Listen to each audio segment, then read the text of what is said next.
Okay, friends, I have one last treat for you for the week. A chapter of Mrs. Piggle. This chapter is chapter 6, the never want to go to bedders cure. So they never want to go to bed. Each evening as the clock struck 8, Mrs. Gray called Bobby and Larry and Susan. She said, "Come, children, 8 o'clock and time for bed." She tried to make her mouth sound cheerful and gay, but actually she felt like groaning because she knew what was coming. First, Susan, "Oh, we don't want to go to bed now. Please let us stay up a little bit longer, Mother. Please, please, please." And then Bobby, "We are the only ones in our whole neighborhood who have to go to bed at 8 o'clock. Then Larry, "Mother, nobody, not anybody at all goes to bed at 8 o'clock. Then Susan again, "But Mother, we have only just started this game." And then Bobby, "Please let us finish this game, please." And then Larry, "Just one more turn, Mother. It's my turn. Mother, I haven't won a game this whole evening, please." Mrs. Gray said, "Now, Bobby, Larry, and Susan, you know that if you want to grow up into fine young men and women, you must get plenty of sleep. I'm sure they teach you that in school." "We don't want to grow up. We just want to finish this game," Bobby wailed. And so night after night, poor Mrs. Gray argued and pled and begged her children to go to bed. And by the time they had finished whining and complaining, it was usually almost 9 o'clock. Mrs. Gray was desperate. Finally, one day, she called her friend, Miss Grassfeather. She said, "Hello, Miss Grassfeather, this is Mrs. Gray, and I would like to find out what time your children go to bed." "Why, at 8 o'clock, Mrs. Gray," said Mrs. Grassfeather. So Mrs. Gray thought and thought and thought, and suddenly she remembered that only yesterday Dick Thompson's mother had been telling her about a wonderful little woman named Mrs. Piggle. And so even though she had never seen Mrs. Piggle, she hung up the phone from Mrs. Grassfeather and she decided to call her and ask for her help with the never want to go to bedders. She said to Mrs. Piggle, "Well, hello, I'm Mrs. Gray, the mother of Bobby, Larry, and Susan." Mrs. Piggle said, "Oh, of course. How are the children? I have not seen them since they returned from camp." Mrs. Gray said, "Mrs. Piggle, Bobby and Larry and Susan are very well and very cooperative until about 8 o'clock in the evening, and then they turn into whiny, complaining little non-cooperators." Mrs. Piggle said, "Oh, yes, I see. They are the never want to go to bedders, aren't they?" Mrs. Gray said, "How on earth did you know?" Mrs. Piggle laughed and said, "Oh, that's one of the most common of children's ailments. The moment you said they were good until 8 o'clock, I knew what the trouble was." Mrs. Gray said, "Do you know anything to do for them? How to cure this harmful disease?" Mrs. Piggle said, "Oh, that's very simple. Beginning tonight, don't tell them to go to bed. Let them stay up as late as they want to.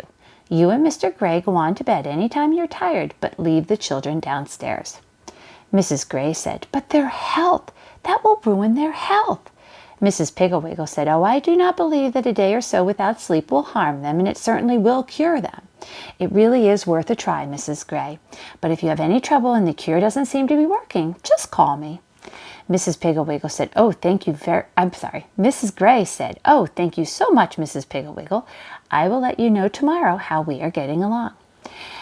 At 9 o'clock that night, at 8 o'clock, the clock struck, and Mrs. Gray continued to sew and said nothing about bed, and Mr. Gray listened to the radio, and Bobby and Larry and Susan played their game. At 9 o'clock, the clock struck again, and Mrs. Gray put down her sewing and picked up a magazine.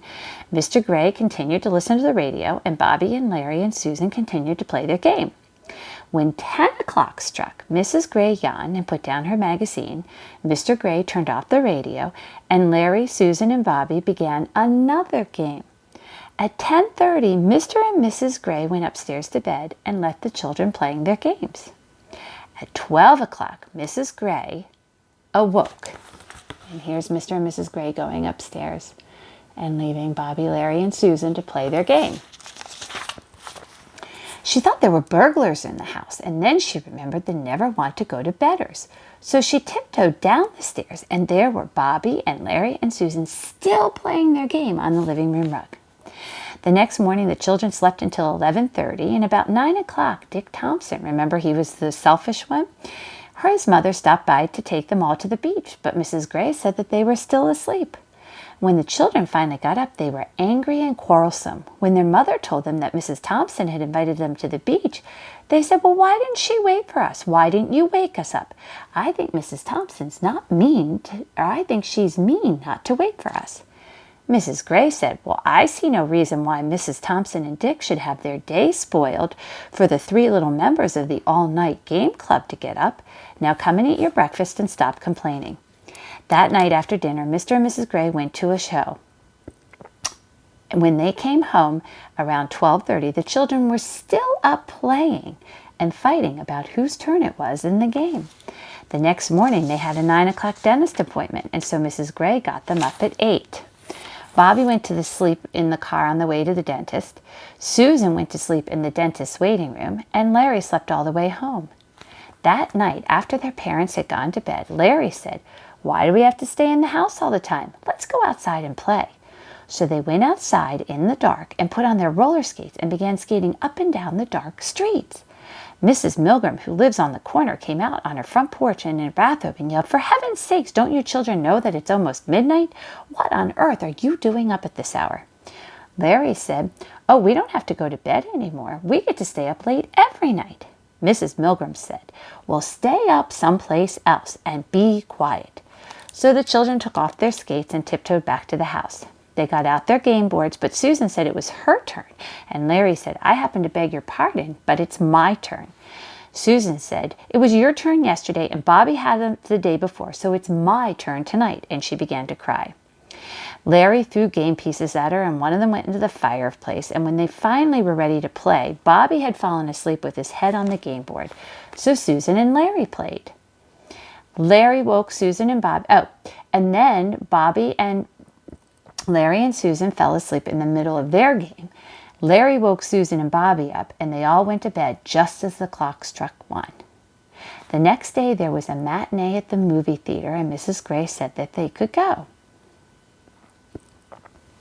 But no sooner had they found their seats and settled into the theater when first Susan, then Bobby, and finally Larry all fell asleep. They slept peacefully through the whole movie, and when the show was over, all the other children went home to dinner. But Larry and Susan and Bobby slept on. Susan was the first to awake. She sat up and rubbed her eyes. Where was she? Why was it so dark? And how stiff and cramped she was. She poked Larry and Bobby until they too awoke. "Everybody's gone, and they've left us in here all alone." Larry said, "Oh, Susan, don't be silly. All we have to do is walk out the door. Come on, everybody." And so they walked along the dark aisle to the door, but it was locked. They tried all the doors in the theater, but they were all locked. Susan began to cry. "I'm hungry and I want to go home," she said. Bobby said, "I bet there's a back way, Larry. Let's look." They felt their way down the dark aisle again and climbed on the stage, and then suddenly they heard the front door open and a flashlight blinked in the darkness, and a voice said, "Hey, what's going on in here? What are you guys doing?" It was Mr. Murphy, the janitor, and the children were glad to see him. "Oh, Mr. Murphy, we were locked in. We must have fallen asleep in the picture. What time is it? Will you let us out, please?" So Mr. Murphy laughed at them and let them out the front door and drove them home. Mother and Daddy were in the living room playing games with their friends and seemed not at all surprised to see the children. Mrs. Gray said, "There's bread and milk on the kitchen table, and please put everything away when you finish." The children went out into the kitchen, but they were too tired to eat, so they went upstairs and flung themselves across their beds. After they had rested for a while, Larry suggested they play a game. They turned off all the upstairs lights and crept around behind doors and under beds and had a fine scaring time until Larry pushed Bobby down the clothes chute, and Bobby got stuck, and Susan screamed, and Daddy came upstairs and sent them all to their rooms. Susan and Bobby got right into bed and went to sleep, but Larry stayed awake until the guests had gone home and their mother and Daddy had gone to bed. But then he pinched Bobby awake, and they both sneaked into Susan's room and pulled off her covers. Larry said, "Let's go downstairs and see if there are any sandwiches or cookies left." Susan was very sleepy, but she said, "Oh, all right." So they felt very lively after they had sat down at the table and began to play games. When they finished the last game, the birds were singing, and they heard the thump of the newspaper on the porch. They scurried up to their beds very quickly. The next day was Patsy's birthday. It was a wonderful party with a fish pond and a magician who did tricks and games and balloons and prizes for every child. But Larry and Bobby and Susan did not enjoy it at all. Susan had such big black circles under her eyes that her friends thought that she was sick. Bobby was so sleepy he fell asleep just as the magician pulled a rabbit out from under his chair, and the magician thought Bobby was so rude that he gave the rabbit to Hubert Prentice instead. Larry fell asleep right at the table. He laid his cheek in the ice cream, closed his eyes, and dreamed he was in the North Pole. Patsy's mother called all the others to look at him, and he was very sad. That night, when 8 o'clock came, Mr. and Mrs. Gray were working on the budget and not saying much, and Susie and Larry and Bobby were sitting on the couch trying to keep each other awake. At last the clock struck. Bong, bong, bong, bong, bong, bong, bong. The children jumped up and rushed over to their mother and father, and they said, "It is 8 o'clock and time for bed. Please let us go to bed. Please don't make us stay up anymore." Mrs. Gray said, "Well, I thought you enjoyed staying up late. I thought all the children in the neighborhood stayed up late." The children said, "Nobody has to stay up late but us. We just hate it. May we please go to bed?" Mrs. Gray said, "Very well, children, from now on, if you are good, I will let you go to bed at 8 o'clock every night." And that is the end of that cure, the never want to go to bedders cure. Did Larry, Susan, and Bobby learn their lesson? They sure did. It's not fun to be sleepy all the time. So with that, I want you to get good night's sleeps this week. Have a great weekend, and I will see you next week. Take care, friends. Bye-bye.